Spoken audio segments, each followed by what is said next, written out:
I will now invite Kojo Annan for the notices.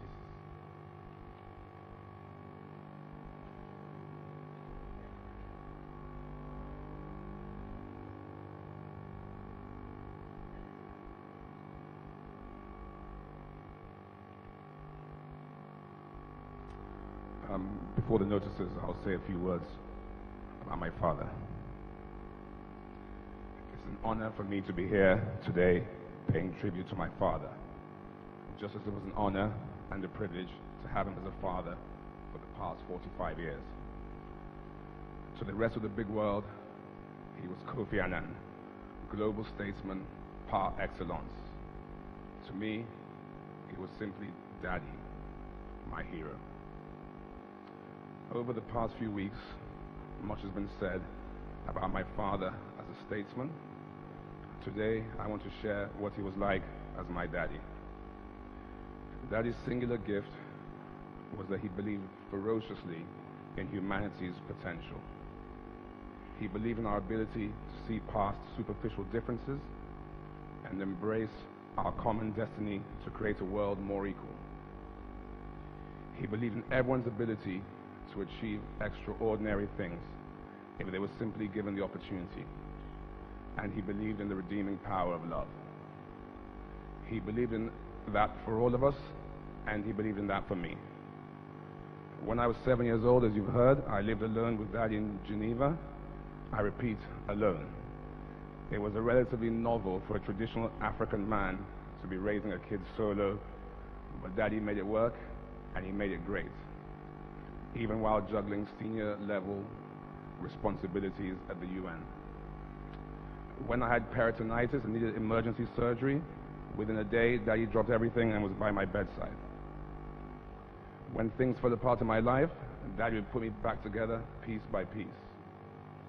When the world turns back on me, Daddy stood by me. He loved me unconditionally. I loved him unconditionally. And most importantly, he taught me how to love unconditionally. In 45 years, a week never went by without us speaking. And now I'll have to go the rest of my life without speaking to him. But his lessons, his inspiration, and his legacy will sustain me as I go on. All Daddy ever wanted was for all of us to summon forth the better angels of our nature, to summon forth unity, to summon forth equality, to summon forth love, to summon forth peace, and to summon forth respect. He spent his entire life in service of these ideals. The greatest tribute we could ever pay to him is to follow his example. It is befitting that Daddy, who was so much a man of the world, should be seen off to his final resting place by such an impressive representation of the world. We have tried to accommodate, in true Kofi Annan style, his own wishes and the dictates of him being a global citizen and a proud Ghanaian. We are grateful for the honor bestowed on him by the President, the government, and the people of the Republic, and for the presence of so many of you from around the world. After this service, there will be a private burial at the new military cemetery. The rest of you are invited to reception at the rooms above this International Conference Center hall. This will mark the end of Kofi Annan's funeral. We thank you all. Rest in perfect peace, Daddy. We love you.